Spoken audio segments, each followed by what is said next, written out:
Come on, they were punching above their weight. Australia have the top batsman, the top bowler, the top all-rounder. Clearly, this was a match that never suit the West Indies at all. Them clearly did a punch above them weight. Yeah, Kurt, but the West Indies have been punching above their weight from the start. It's just that they buck up on a juggernaut and they got punched down. So you live by the rain, you die by the rain. Imagine if that 5 overs was on. You can imagine the level of score that we put on. Welcome, Sports Nation, to Sports DTM, the sports channel where we call sports down the middle. You can expect the latest in sports news, views, and reviews from our resident analysts. No sports topic is too controversial, and no team or player is above criticism. So just smash that subscribe button and ring that notification bell to make sure you don't miss out on our balanced offering of riveting sports content. And don't forget to like, share, and leave a comment below. Welcome to Sports DTM.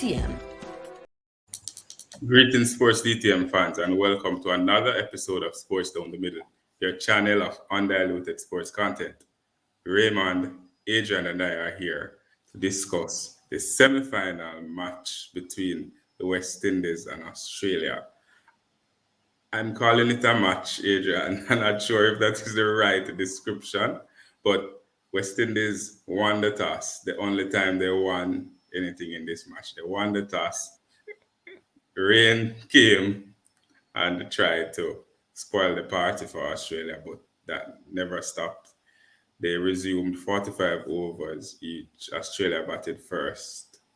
And then it went downhill from there. Can you put in perspective what really going on? Boy, Kurt, not even the rain could save the West Indies from getting beat down. I mean, it was an onslaught from start to finish. And, I would love to say the West Indies tried. The only thing that the West Indies could have won is the toss, right? Because from the start, they got that right. But the bowling, the feeling was off. The batting started off poorly. We told them not to do a block face. They did a block face. And it was just all downhill from the start. All the celebrations before the match, all the excitement, all the energy just got burst. Raymond, this was the world's number one ranked female cricket team versus the West Indies. I'm not going to put a ranking on the West Indies versus the West Indies. Was this the result that you expected? Because it was one-sided from after the toss all the way to the end. Kirk, to be honest, it was really tricky. The entire tournament that the West Indies was in, you never expected this level of them moving to the semi-final. You didn't expect that at all. So you can almost feel like this was almost another Cinderella story or darker scenario where they would actually beat the juggernaut. That's what you were hoping for, but that wasn't to be. As soon as the rain came down, we felt as if there was even a better shot. Like it might come down to a 2020 and as such, we'll probably rise to the occasion. However, as the match started and went on and the mood that the Australians were in, you saw that the Cinderella story, the shoe fell off and the chariot turned into a pumpkin, and you pretty much know it was over. The only solace you had was that the West Indies, played and beat some really top-ranked teams and made a good account for themselves as early as possible in the tournament, and in a latter stage, fall flat. You expected more from them. So I'm going to share with the viewers the Australian scoring. I'm not sure if this is what I should be showing right now, because this is depressing to see.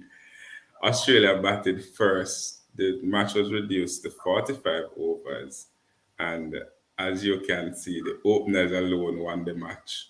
Inns, 85 off 100 balls. Healy, 129 off 107. Gardner was promoted up the order to increased the run rate 12 of 8, Meg 26 of 26, and Mooney 43 of 31. So even at that high run rate, the Australians were still looking to score faster and faster. But one of the depressing thing, Adrian, was the number of drop catches.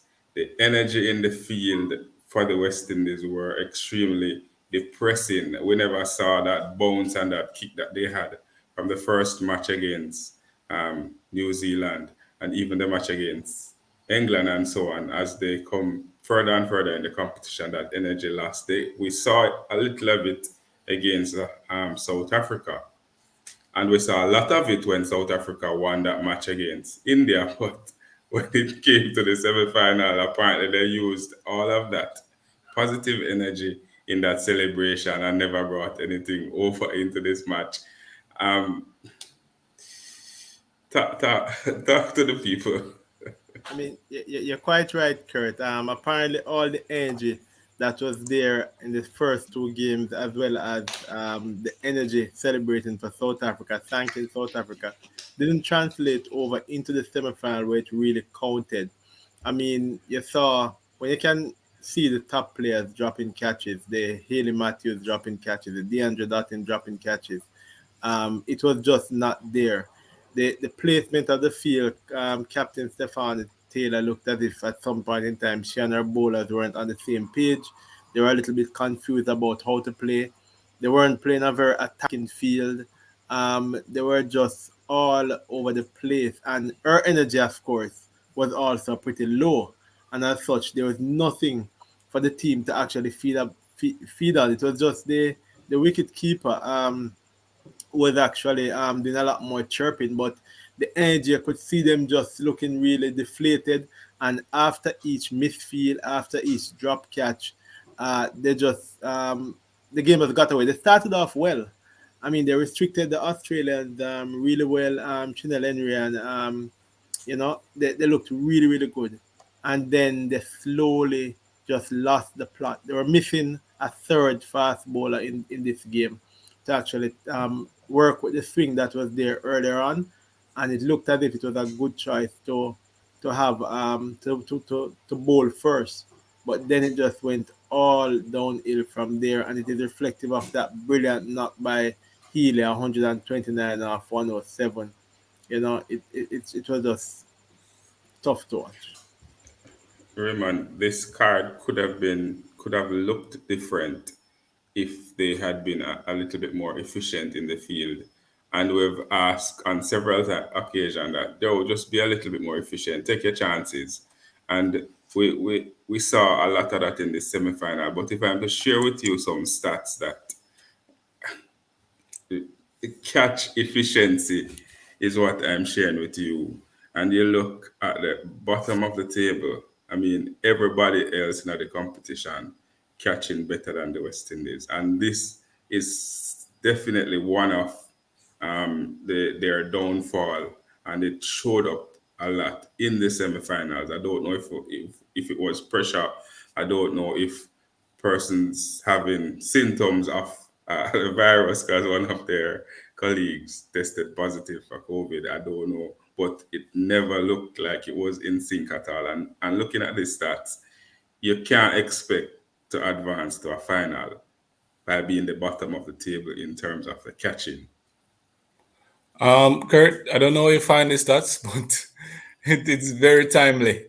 This give you guys an indication of how the feeling was for the West Indies, and also even for the placement. If you even got the placement right, there's a possibility that they probably won't take the catch. And this showed us, in a sense, what it was like, throughout the entire tournament, how West Indies looked from a catching perspective, and was lucky to actually make it to the semi-final. Played well the first two games as well, as I say, and then pretty much it just went downhill from there. So this is a true indication, and we always say, the feeling is very important to put pressure on any team, and against a top-ranked team of Australia, you really needed every person to be all hands on deck and to put the pressure, and it had to come from the feeling to restrict them and that didn't happen at all. So 60%, yeah. But Kirk, it's hilarious. As much as they're at the bottom here, the net run rate is another thing that surprises you that this team is actually into the semi-final. So it's odd, but it is what it is. I mean, Adrian, when the West Indies decided to, I don't know if I should call it chase, or when they decided to complete the fixture by going out to the crease and apply, I don't know, block some balls until the time runs off, is my best description of it. Apart from Dottin at the top, who had a brief attempt at this run chase, Williams gave them a very poor start. 10 balls, no runs. Ailey Matthews tried a little, but it never came off. And Taylor just didn't try at all. It was a pointless approach by the captain and the most accomplished batter in the team. At 305 is you're chasing, and your strike rate is your 48 off 75 balls. Looked okay now, but you put a lot of pressure. The run rate got up to 20 per over, and you're out there just a block. Yeah, Kurt, it was baffling to watch. First of all, let me just say, between Coach Courtney Walsh and Stephanie Taylor, they got the opening pair totally wrong. Ailey Matthews, DeAndre Dottin has been your best pair to allow you to actually start a chase. You started the power play off, and when you have somebody like Rashada Williams getting a duck of 10 balls, that puts a lot of pressure on your team. In comes in Matthews, and she looks a little lively, immediately goes out Dottin. In comes Taylor, who is the captain. And at that point in time, the run rate probably was somewhere over and around the 7 run per over mark. And then she started a block fest. She started a block fest, not putting the ball around so you could actually keep pace with it. And we saw the run rate creeping up, up, up, right up to in the teens. And then it makes no sense. So somebody might be looking at the scoreline and saying, well, why are you being hard on Taylor? Taylor got 48, batted right until the end, and pretty much ended up with the highest score of the innings. But she put Matthews under a lot of pressure, everybody else under a lot of pressure because of how slow she was. It's as if she forgot that this is not test cricket, right? And you actually need to be scoring runs, and it's 45 overs to allow you to be in the game. Australia had put up over 300 runs, and as such, we're there listening while the commentators said it is now 8 runs required per over. It is now 9 runs. So she has a good idea what is going on and what is there, and you expected that she at some point in time should have actually stepped on the accelerator and give herself a fighting chance. But the team just withered away, and our hopes of making a final with it as well. And there are a few things that the commentators also mentioned that they leave out, Adrian. They kept on questioning, what is Taylor doing? What is Taylor doing? Confusion. What is Taylor doing? Confusion. What is the approach of the West Indies team? They don't see any attempt at all, Raymond, to actually chase down these runs. And when you're in the semi-finals, we're talking about the semi-finals of the ICC Women's World Cup. Mind you, you're playing against the number 1 ranked team, but you don't expect the opponent in the semi-final to just roll over and die. You expect a competition, and that just never happened. And in fact, this was the worst match of the competition for the West Indies team in terms of their approach, in terms of their energy, in terms of, and the result proved that Australia winning by 157 runs. Yeah, Kurt. It was horrible to watch. You expected even after so the performance and the gift of a chance of going through to the semifinals, West Indies actually take it and actually make a match out of it. Australia wasn't taking anything for granted. They knew that there's a possibility that West Indies could actually, make a match of it and put some pressure on them. However, that wasn't the case, and pushing the score to 305 showed our Australia dominance, and West Indies' response was just not there. And because West Indies' response was not there, you pretty much felt like, and some persons out there might be saying this too, that West Indies did not deserve to go into the semi-final, and a team of India would actually would have given a better match from an entertainment perspective. That could be possible, but you never know what West Indies would have brought on the day, and you were hoping that they would have actually showed up similar to what they did in the first two games and actually make a match out of it, but that didn't happen at all. And you can't blame people sometimes, if they say things like they didn't deserve it, poor net run rate, the rain helped, all of that. You can't blame them, especially when you see a result like this in any shape or imagination. I mean, Adrian, a lot of things changed between the first match and the last, but winning the toss and bowling first, some persons may say that was the wrong decision. You think that was the wrong decision to do, to bowl first? No, I mean, it's probably the only thing the West Indies won on the day, the toss. And it was the right decision to make based on pitch, based on the wind that was blowing. They don't forget, as we looked at it early out, the Australians didn't dominate the power play as it started. They were under pressure. They didn't really make as much runs as they have expected, and it looks like the West Indies were in with a fighting chance. But once the Australians were able to see out the two fast bowlers, Henry and Connell, I know how to bring in the medium pace bowlers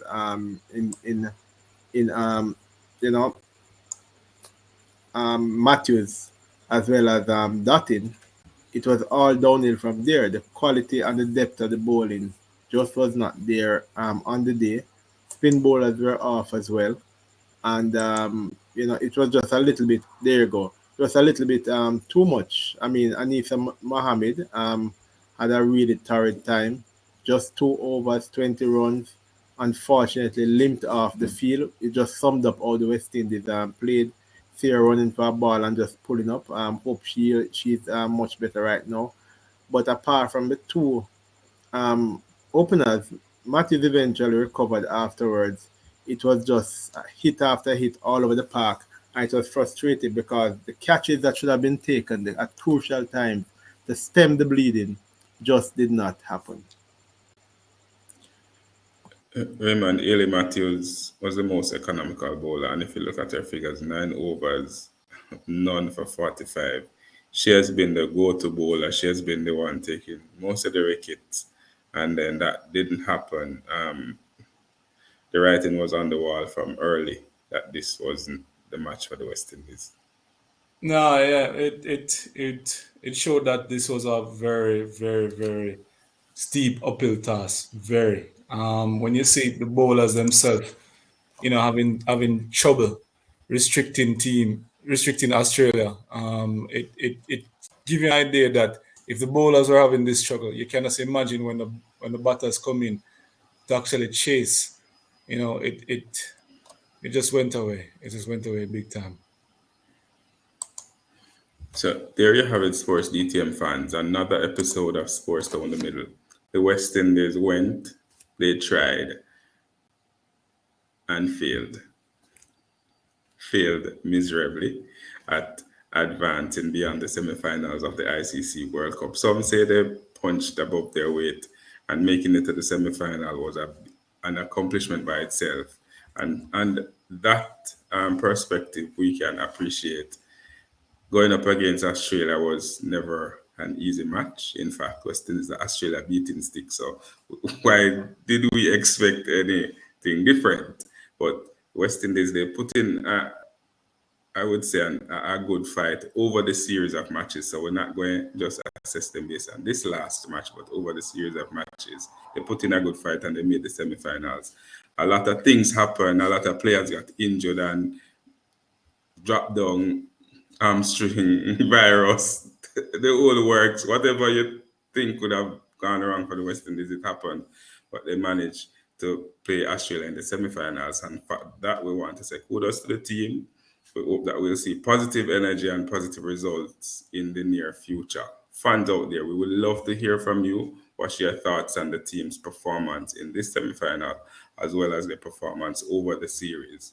Leave all those comments in the comment section below. And always remember to like, to share, and to subscribe. And to tell a friend, to tell a friend, to tell a friend, to tell a friend, to tell a friend, to tell all of them friends. You know much friend are enough. Tell all of them friends to come and join the Sports DTM family. Raymond, Adrian, and I signing out. Be blessed.